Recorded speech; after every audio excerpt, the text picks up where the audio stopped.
like that. I'm the one who reached out for the UFC and said, hey, I would love to retire at home. And to my surprise, they obliged and said, okay, we'll do everything we can to make it happen. Of an era. Dustin Poirier is all set to hang his gloves against Max Holloway at UFC 318 on the 19th of July in his hometown, Louisiana. But the UFC legend Daniel Cormier doesn't see this as a great idea to finish his career in his hometown. However, Dustin Poirier is happy to leave the sport in front of his people. He shared his excitement about fighting at home in Louisiana for his farewell bout, saying it's been a long time in the making. He explained that getting Louisiana on board and convincing the UFC to return there took a lot of effort, but now it's finally happening. Poirier added that there's no one else he'd rather stand across from in his final fight when he lays his gloves down. I'm super excited, man. This has been a long time in the works, getting Louisiana on board, get the UFC to even think about coming back to Louisiana, but it's happening. Super excited. There's nobody else I'd rather be standing across from when I lay the gloves down. Dustin Poirier called it a dream come true to retire in New Orleans, saying this was always the plan. He revealed that he personally reached out to the UFC to request a farewell fight at home, and to his surprise, they agreed and made it happen. Poirier expressed deep appreciation for the UFC's respect and effort, noting how difficult it is to adjust their pre-planned schedule just to bring the Octagon to Louisiana for his final fight. And I guess just the experience of fighting in New Orleans, I mean, I'm sure it's going to be a crazy week. You're going to get pulled in all sorts of directions. Ultimately, you couldn't have dreamed a better scenario, though, right? Like, this is where you want to do it, despite all that stuff that might come with it. Yeah, this is the dream. This is the plan. I'm the one who reached out for the UFC and said, hey, I would love to retire at home. And to my surprise, they obliged and said, okay, we'll do everything we can to make it happen. You know, it's amazing when a company works with you like that and has respect for you enough to try to put things in motion, because so many things in their schedule is booked up for the whole year, you know, previously. Like, people don't understand how much goes on behind the scenes. These dates and locations are pre-planned for a long time. For them to scrap something and bring the cage to Louisiana and set it up for me to retire at home, dude, it's a dream come true. On the other hand, Daniel Cormier isn't a fan of the idea of Dustin Poirier fighting at home in his farewell bout. He acknowledged that while everyone dreams of retiring in their hometown, it doesn't always go well. Cormier pointed to Anthony Smith's recent retirement fight in Kansas City as an example where not only did Smith lose, but he also ended up in an altercation with a fan afterward. DC emphasized that sometimes the people closest to your roots are the quickest to turn on you, saying, "Nobody likes a person falling more than the people that come from the same situation as them." This is them.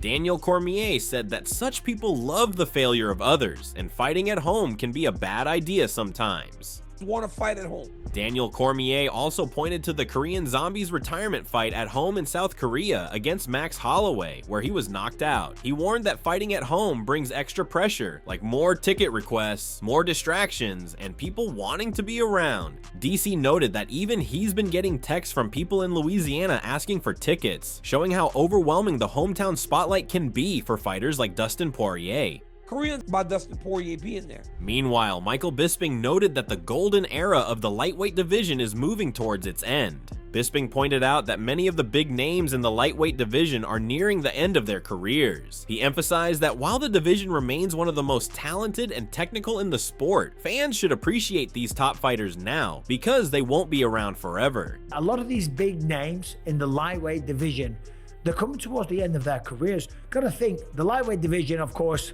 very, very talented division, okay? Probably the most technical and capable in the whole of the sport.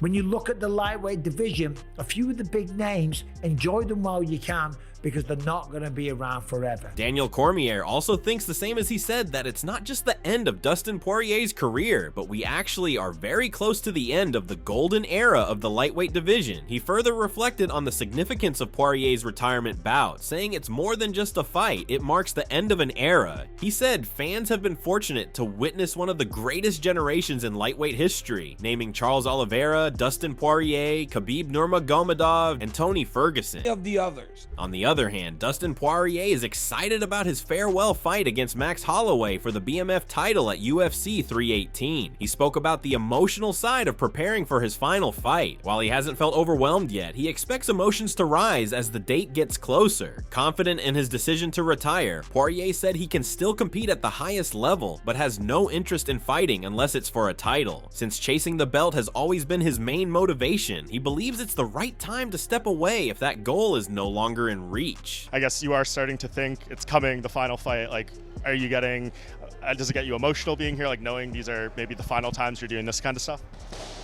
I'm not emotional yet. I'm sure as time goes, there's going to be waves of different feelings.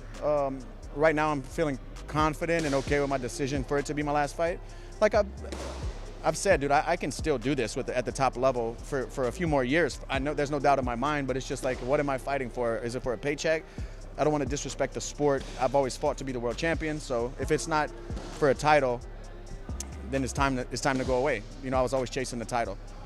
Meanwhile, Dustin Poirier also revealed he pitched a one-night four-man BMF tournament to the UFC, including fighters like Gaethje, Holloway, and Chandler. He discussed the idea with Dana White, but said Dana misunderstood, thinking it was a months-long format. Poirier clarified he meant an old-school one-night tournament with multiple fights in one evening, and said he'd be willing to do a 10-minute first round, or even multiple short fights that night. He admitted it would be a lot of rounds, but felt it would have been a fun and exciting concept.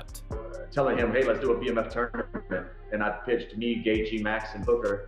So, I don't know, maybe that's why they put, no clue really. By the way, to the best of your knowledge, did they ever seriously consider that tournament? Because it created a lot of buzz, I remember, when you first said it. Yeah, me and Dana sat down in his office and talked about it. But he thought I was talking about like a few month tournament where the guys fight each other, then a few months later they fight again. I was talking about a one-night tournament. Like, he told me nobody would sanction that. Like old school, like you have to fight two times. Yeah, and I would be totally down with doing a 10-minute first round. Like if they wouldn't allow one night, 5 rounds each fight, or even one-night tournament, 3 rounds each fight, it would be too many MMA rounds in one night for a guy. I would do one long first round, whatever you want, dude. I thought it would be a cool idea. I think Dustin Poirier wants his BMF title fight against Max Holloway at UFC 318 to be under Pride rules. He said he'd love to bring back a 10-minute first round and have the fight judged as a whole, not round by round. Poirier explained that he prefers the Pride format where judges decide who won the fight overall, asking themselves, which guy would you rather be walking out of the octagon? He made it clear that's exactly what he wants for this bout. Bro, bring back 10-minute first round. You like that? Love that, man. Love that. And also, if we do it that way, let's go really far back. Like let's do a 10-minute first round, and you judge the fight as a whole, not round by round. Oh, you prefer that? At the end of every fight, I would rather the judge say, which guy would you be walking out of the octagon? Or which girl would you be? Yep. That's Pride rules. That's how they did it in Pride. Yeah, bro. Exactly. That's what I want. Moreover, talking about his final walkout, Dustin Poirier said that he wants to walk out with Lil Wayne for his retirement fight in New Orleans at UFC 318. He shared that in his UFC debut against Josh Grisby, he walked out to a Lil Wayne track, and bringing it full circle with Lil Wayne live would be a special moment. Poirier added that he's considering blending that with a James Brown song for his final walkout, possibly sticking with the same mashup he used in New Jersey. Still undecided, he made it clear that walking out with Lil Wayne in his hometown would be the perfect send-off. The plans for the walkout, anything special? Dude, I might stick with the same mashup I did in Jersey. Yeah. I don't know. But I was thinking, here's the thing, my first fight in the UFC, when I fought Josh Grisby, I walked out to Lil Wayne. If Lil Wayne wants to walk me out in New Orleans, I'll walk out to Lil Wayne on my last fight and switch up to James Brown. Yo, that would be sick. Dustin Poirier revealed that he originally asked the UFC and Hunter Campbell for a trilogy fight with Justin Gaethje, since they were 1-1 and he wanted to settle it. However, the UFC was focused on making the Max Holloway fight happen. Poirier said he agreed because he respects Holloway, especially after his last performance. While he's unsure what the UFC's thought process was in putting the matchup together, he said it made sense to him, calling it a legends-only fight fight, Poirier said Max definitely fits that label. Tell us the process. Like, how do you think yourself, your team, and the UFC came to this determination that this was the right way to go with Max? Well, I was asking for Gaethje. I was asking Hunter in the UFC for Gaethje because we're 1-1. I wanted to close out that trilogy. For some reason, they really wanted this fight. So I said, okay, that's cool because I respect the guy from my last fight.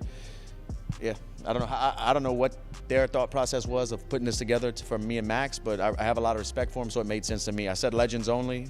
He definitely fits that. However, Justin Gaethje had already considered the idea of fighting Dustin Poirier for his retirement bout. Despite that, he ultimately dismissed it, saying he didn't think either of their families deserved to go through another war. With their rivalry tied at 1-1, Gaethje said he's content leaving it there, and if Poirier is too, there's no need to run it back. He added that a win in that fight wouldn't make either of them true contenders again, and they'd need to beat other top opponents for that status. Are you interested in fighting Dustin Poirier for his retirement fight? No, I've stated many times that I don't think either one of our families deserve that. We're 1-1. I'm okay with it. If he's okay with it, then no. I don't think that's. I don't think we're. I think we're contenders if we beat other people. If I beat him, I don't think either one of us would be considered a contender. Moreover, Dustin is happy to face Max Holloway in his final fight as he admires him as a great fighter. Dustin spoke highly of Max Holloway, calling him a legend and expressing immense respect for him. He noted that Holloway was his first opponent in the UFC, and now he will be his last. Max is a legend. I got so much respect for the guy. He's done it all right, and I was his first fight in the UFC, and he's gonna be my last.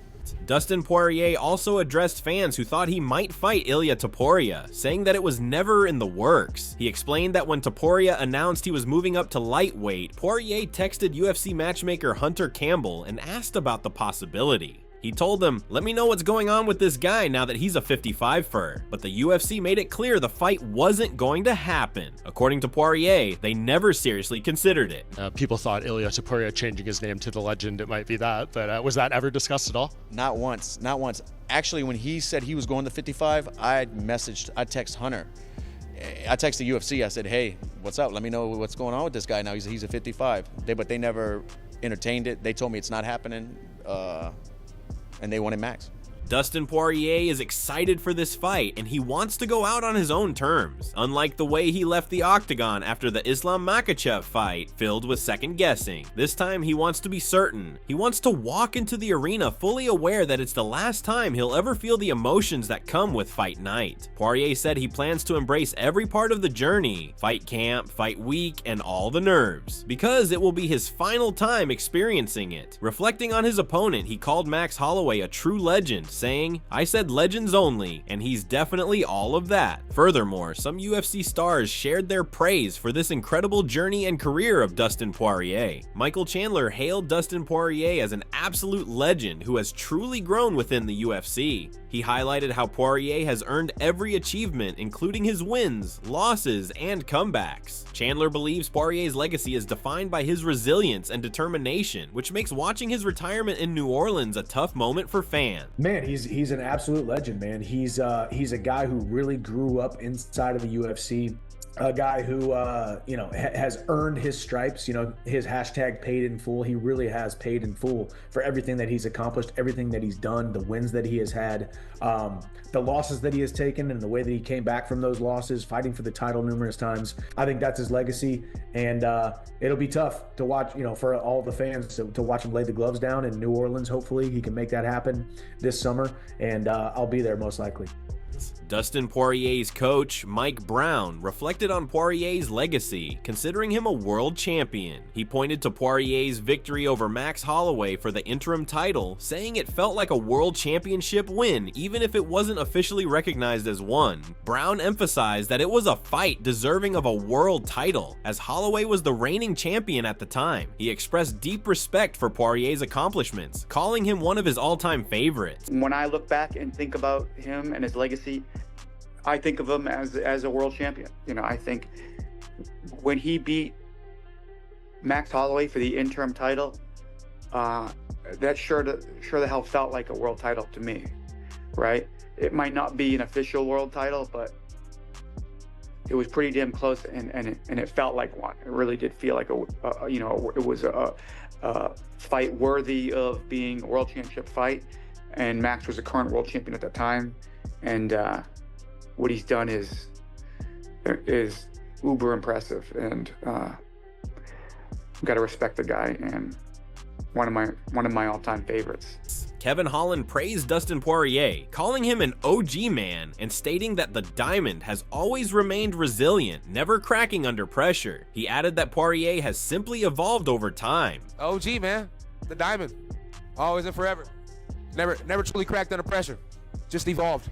The lightweight fighter Chase Hooper compared Dustin Poirier's potential legacy to that of Uriah Faber, noting that while Poirier may not have won the belt, he has been at the top of the division throughout his career. Hooper highlighted Poirier's Hall of Fame-worthy fights and his popularity with fans, stating that if Poirier retired today, it would still be a great career. If Poirier retires, I think he has a legacy kind of like Uriah, like a Uriah Faber, like maybe a guy that hasn't been able to win the belt, but a guy that's been at the top of the division for his entire career.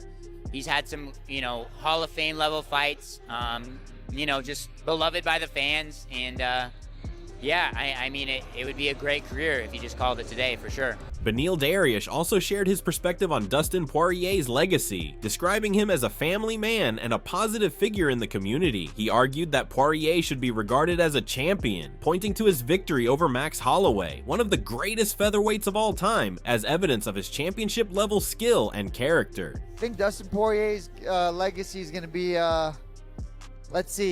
family man, community guy. He was a champion, I know people say interim belt, but to me, he beat Max Holloway, one of the greatest featherweights, if not the greatest featherweight of all time. He beat Max Holloway. To me, he's a champion. He's a family man. The guy's won at life, so I think that's his legacy. So, as Dustin Poirier prepares to step into the octagon for his farewell fight, the UFC world reflects on his incredible journey and legacy. Whether you agree with his retirement plans or not, there's no denying the impact the Diamond has had on the sport. From epic battles with legends like Max Holloway to his unwavering resilience, Poirier's place in MMA history is secure. As the golden era of lightweight comes to an end, fans can only appreciate the unforgettable moments Poirier has given us. Here's to one last ride in New Orleans, a fitting finale to a legendary career.